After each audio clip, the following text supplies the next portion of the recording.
Now, if your timeline allows, give them at least 2 reminders, which means to say, if let's say you send the email, you have also sent the WhatsApp and you have spoken to the person, but your task is due next week, right? Let's say I sent it on Monday and it is due Tuesday next week, right? So what do? Halfway through the week, probably on a Wednesday or a Thursday, I'll just drop an email as well, reply on top of the email, and just say, hi, I have sent this to you on Monday. I hope you are on your way and doing your progress, due diligence, and I would just like to remind you that the due date is when. You don't need to say, where are you at now? You don't need to do that. You're just telling people, I am keeping track. Send that one reminder via email and via WhatsApp. Now this one, you don't have to go up and talk to them already. Because if you do this, then it's overkill already. Because you're not just sending 2 reminders, you're sending in total of 9 reminders. Okay, don't do that. Just do total 2. And then finally, on Monday, the following week, I'll send another reminder. Hey, just want to let you know, tomorrow at what time is the deadline for this particular project. Have you completed, or is there anything I can do to help you complete it? If they don't answer anything, it means that you've got it under control. If they answer and tell you, oh, I have done all this, I am stuck here. Now this is a call for help. Now when you see a call for help, you have to go there immediately and try to solve the problem together, right? But the thing is, all these reminders and all, right, actually sets a precedence, because you are trying to make sure that everyone is able to deliver what they promised on time. I have one question. Yes. One of my bosses, he used WhatsApp, but always voice message. Never type. Because in this case, I will recommend that you do this, because I faced with this type of people as well. When you see voice messages, you cannot screenshot and say that you've done that, I right? retype his voice message. Retype his voice message. Is it this? I retype. Pretty much you reply, and it will take time. Yeah. But unfortunately, people like this, you have to fight using a different way. Okay? Not fight, just protect yourself from a different way. I will ask him, is it like that? But I type. Correct. Yeah. Or what I would do is, in your message, you have said this. Don't have to type the full word. Just the points. The point, Then after that, down there, conclude with, is this what you mean? Right? Because sometimes people may say, no, you didn't get what I mean. You know, when they actually bring it up to talk. Now, if you have asked, is this what you mean? And then they don't answer, again, ignorance, or you ignore my message, I take it as a yes. Right? Always remember, set the response deadline with the consequence, right? Okay.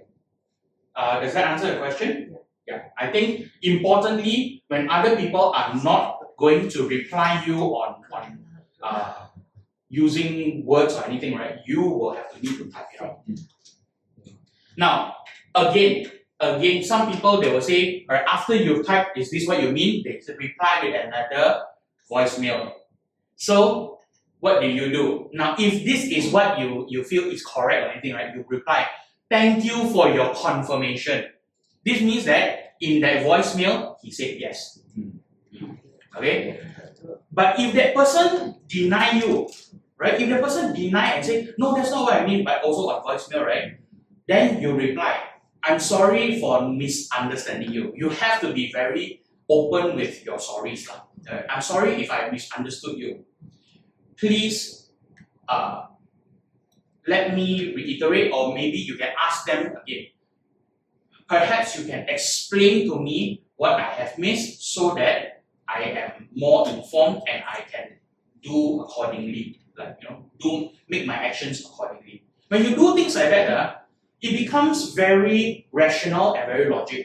You're trying to solve a problem. You're not trying to get better at someone. You're not trying to get the better of someone, right? And this is important. So always remember, we are all just working, right? We're all there just to earn a salary. So what do? We just make sure that we are doing the right thing so that I can aid you in the company, and then the company can make more money. So I think it's important to understand this part. Alright, next up, for denying parties, use screenshot with timestamps. I think this is also a lot of times where people will naturally and instinctively just, oh, I see something that I'm not sure whether it's going to put me into trouble, I screenshot first. Screenshot and then study it later.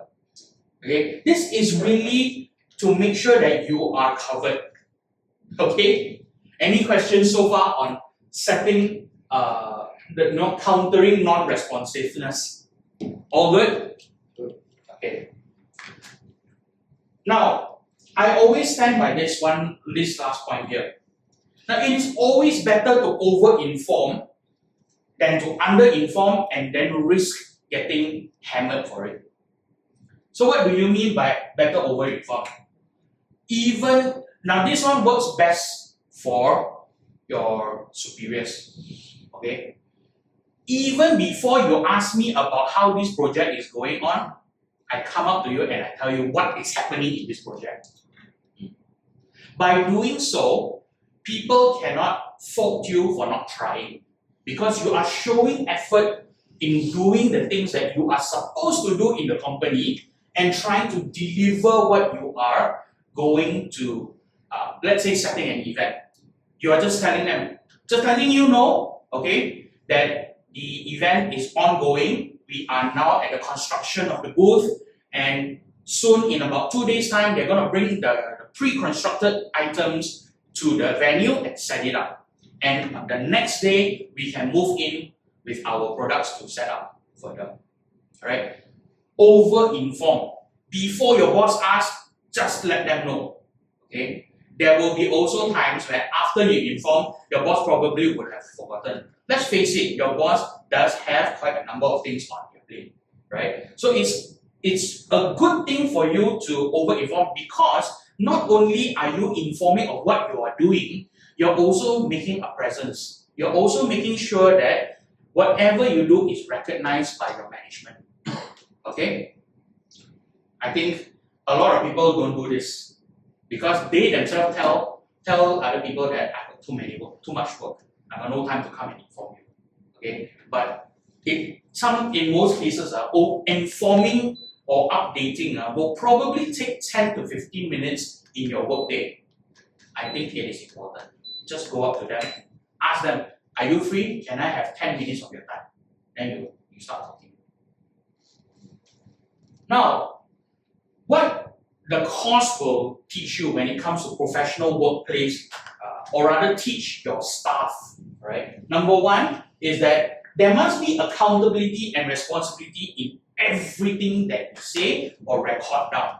Okay? It is important for us to keep a note of this so that whenever we say, we will always fall back on a certain policy or a certain way we do things. Now, because we are falling back and sitting on this, right, everyone is bound by the same rules for that matter. Okay?